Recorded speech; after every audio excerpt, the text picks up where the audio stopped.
Hello! Way back at the start of this year, pre-COVID, I put in a request for John Carter, the movie based on The Princess of Mars that Disney released in 2012 as sort of a tie-in with my reading of the book. And then COVID happened, and everything shut down. And just recently, I got a notification from the library, and this showed up.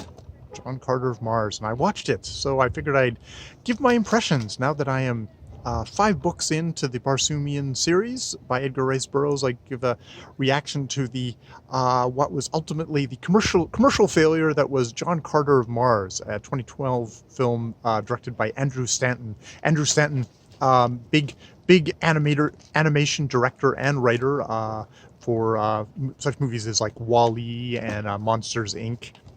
So Pixar, which, the synergy there, over to Disney for some live action. I mean, the good thing about especially modern special effects blockbusters, in some ways, other than the actual living actors, a lot of this movie is a kind of is animation. It's computer animation of a different sort, where you have these big beasts here, menacing poor John Carter in the arena of death. I watched the movie before, and when it came out, not in the movie theater, but I rented it because it's like one of those kind of keystones of science fiction fantasy. Big influence. The Edgar Rice Burroughs' big kind of influence on probably through something like Flash Gordon is a big influence on stuff like Star Wars, the science fiction fantasy of today. And so I watched it back in the day, and I'm pretty sure I fell asleep halfway through, or I was nodding off. I found it pretty boring in the day. But on this viewing, I stayed awake more. I still think that the pace of the whole thing is pretty boring. But let's go into it. Brief synopsis. In this telling of John Carter, it sort of follows the book in that way of John Carter, Civil War veteran, ends up in a cave, transmigrates to Mars, where he meets Deja Thoris. There's great battles. There are the Therns actually show up in this book versus showing up in, I believe it's the second book, The Gods of Mars, in the series. There's definitely been some compression and kind of rearranging of stuff to try and make a cohesive story. There's great battles, big battles. The triumphant stuff. Who saves the day, all that sort of stuff. Now, the movie takes a heck of a long time to get started. We have sort of flashbacks within flashbacks. I think it starts with Edgar Rice Burroughs himself. No, it starts on. It has this kind of, at the beginning, Stanton, I guess, is trying to kind of weave together a bunch of things to try and tell you the story is as engagingly, as efficiently as he can, though it does seem to take a heck of a long time. We open on Mars with here is a red Barsoomian who's being aided by the Therns to go against the Heliums, who are the good guys. That's where Deja Thoris is at.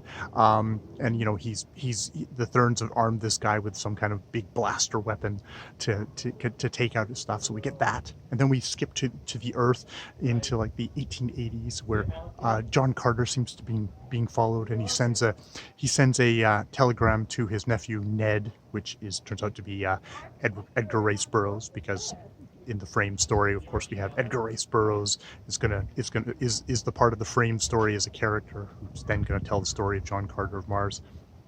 And then we go from the telegram to Edgar Rice Burroughs arriving at the state, and it's like, oh, John Carter has died, and here is his journal that's going to tell the story, and it's only for you to read. And so he reads the journal, and that's sort of how the story opens, which then flashes us back to John Carter in the Old West after the Civil War. See, we're skipping back and forth, back and forth. He's after the Civil War. He's in the Old West, and he just wants to be a prospector. But the U.S. Army wants to suck him in as somebody who's going to fight natives. And he's like, no, I don't fight for anybody more. I'm a hardened man for some reason. I've got a tragic backstory. Not something that's in the book. He's got a tragic backstory, and I don't fight for anybody anymore. And a couple of things happen. He basically ends up fleeing. Some natives actually do attack him and attack the pursuing army. He saves the general guy played by Bryan Cranston. They rush to a cave. The natives look up and go, oh, nope, this is not good. This is not good, and they withdraw. And he's like, oh, it's the cave. It's the spider cave that I was looking for. And, it's supposed to have all the gold in it. And he goes into the cave, and suddenly this guy, bald guy, white guy appears and tries to kill him, and he kills him instead, and suddenly is transported to Mars. And then we start the story in full. But it takes a fair while to get to that point. Even within the story, Stanton seems to be really interested in kind of hinting at really kind of a cliched, kind of like sad, tragic backstory for John Carter, that he had wife and kid, and didn't go well for the wife and kid, and he's got to be freed up for romantic entanglements with Dejah Thoris. And is he going to get over his kind of glumness? Well, he's going to be glum through a bunch of the movie, and that's going to kind of drag things down, kind of suck the energy of the movie. It's a movie that's got great visual effects. It's fully realized. I mean, it is the problem with John Carter is it's a lot of the stuff that Edgar Rice Burroughs came up with as original kind of pizzazz stuff back in the day is now kind of your standard stuff in a lot of science fiction, a lot of fantasy stuff, but that's because they've kind of copied from Edgar Rice Burroughs, so it's not their fault for that. And I don't fault the movie for that. I do fault the movie for the fact that they've made Taylor Kitsch here play kind of a sad sack John Carter of Mars. They wanted to give him kind of inner depth, but it kind of sucks the fun out of the movie. There's an actor called James Purefoy, but James Purefoy kind of has this kind of jokey, kind of laughing kind of quality to him, which is like, that's what probably the lead of a movie, as silly and fun as John Carter of Mars would be, should have. And indeed, there's kind of when there's the final battle, we get more of James Purefoy kind of being jokey, and it seems to kind of leak out to Taylor Kitsch, who at that point, John Carter has kind of dropped his sad sack stuff, and they have a little bit of fun. So suddenly the movie kind of sparks up, and then we go back into kind of frame story and things like that, and the energy then quickly deflates again. But it's one of these movies where it's like, this is based on fun pulp novels, and that weren't looking particularly deep into the characters, and it was sort of about the fun adventure, whereas this Andrew Stanton wants to kind of invest this with a bit of gravitas, with a bit of like, oh, he doesn't fight for other people, and he's like, I don't get involved in other causes because other causes are they turn out to be the wrong things, which is, Stanton's dealing with somebody who's a Confederate soldier, so who might quite rightly, especially from our viewpoint now, be seen as somebody who should probably, if we're going to sympathize him with an audience, should be somebody who should regret his support for the Confederate Army, at least. Good hunk of the population would think that that's what you should have. You shouldn't be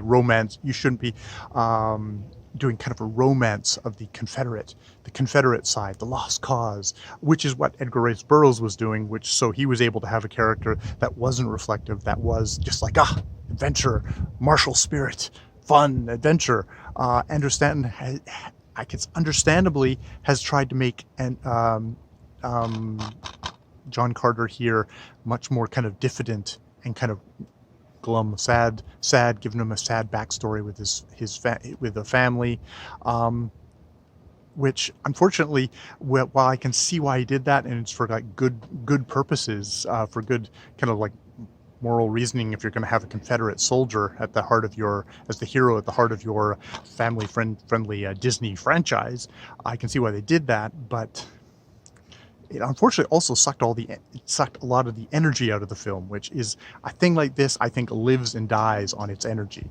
And even though it's got great special effects, kind of fun stuff, I liked how they dealt with Deja Thoris. Lynn Collins is a very active kind of protagonist in this, and she's first more introduced as kind of a scientist than as oh yeah, and incidentally she's also kind of she's a princess, but it's like no, she's a scientist. She's someone who's like, you know, when John Carter says, "Oh, you better stand behind me, little lady," for this, she gets the sword back and defeats a whole bunch of guys. Like, maybe you should stand behind me. So it's like, okay, yeah, Stanton's trying to do all he can to kind of tweak and adjust the story to make it, hey, this is a story that, you know, you can have Deja Thoris as a active protagonist in that, but ultimately I think it's defeated by Taylor Kitsch.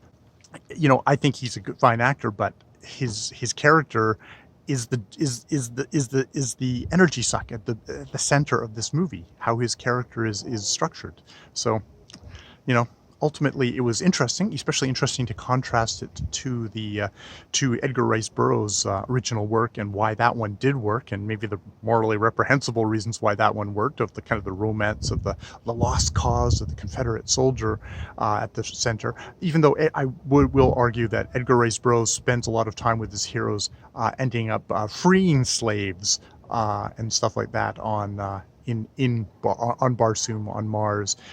So he's and uniting the many races that are on Mars.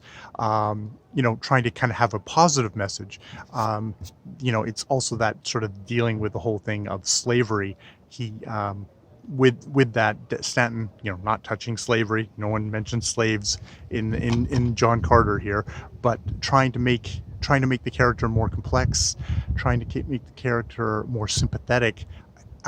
Paradoxically also just makes them a lot less fun for this kind of a movie. So yeah, those are my thoughts on John Carter of Mars, as it then gets called at the very, very end of the movie title credits. I won't go into that. That's a whole marketing thing of Disney marketing and Hollywood themselves being kind of paranoid about how badly Mars movies do, which is like, if it's a good Mars movie, like The Martian, it does well. If it's not so much of a good Martian movie, then they definitely lose money. It's like, make good movies, you can make money. Make bad movies, not so much. Disney, of course, rolled with the punches, and in the same year bought Star Wars, the Star Wars franchise from George Lucas. So they landed on their feet, and hopefully Taylor Kitsch, fellow British Columbian, well, actually, he lives in Austin now, so I don't know. He probably was born in Kelowna and immediately left. For all I know, that's my Wikipedia scholarship for me. You know, I'm sure he's doing fine in his farm in Austin.